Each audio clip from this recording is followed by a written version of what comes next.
Alright, so this question was actually asked to me in the class and I actually failed.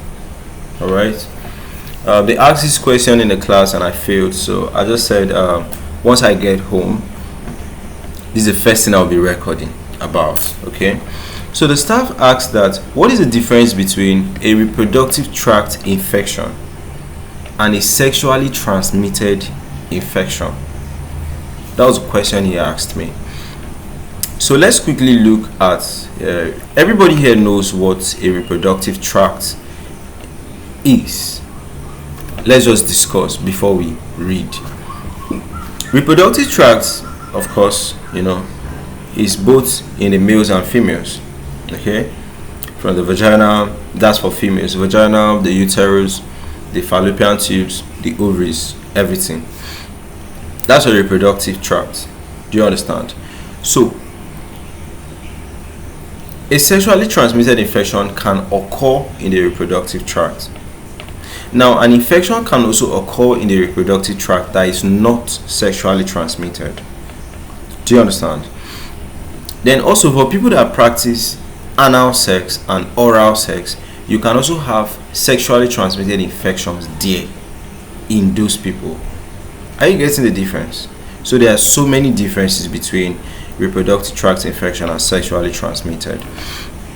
So they are related, but they're actually different. So reproductive tract refers to infections that occur in the reproductive organs, including the uterus, the fallopian tubes, the ovaries, okay, the cervix, the vagina, and external genitalia. They can be caused by a lot of things, not only sex. This was what I was actually trying to tell you guys.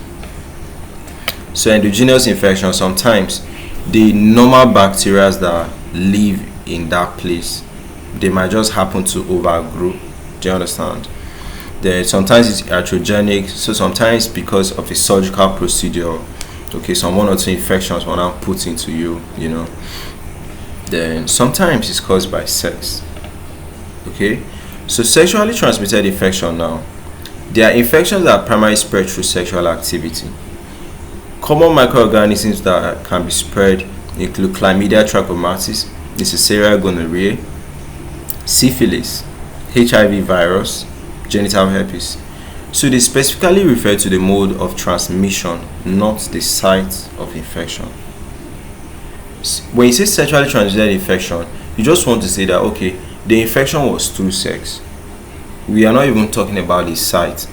It can occur in the reproductive system, it can occur in the mouth, it can occur on the skin.